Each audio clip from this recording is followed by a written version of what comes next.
that training support is a welcome support, because as Kenya, we have decided that we are going to have a two-pronged approach to our policing. And the one approach will be to continue strengthening the ordinary day-to-day policing activities.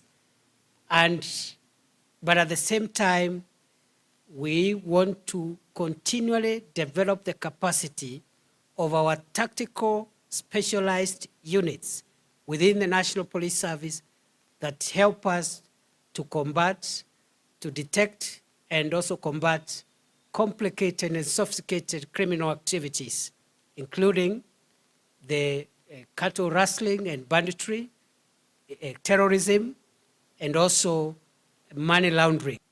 And so working together is the only way to secure the British people, just as it's the only way to secure the Kenyan people. So this partnership, building on a long and deep history of friendship, is exactly what we need to be doing together.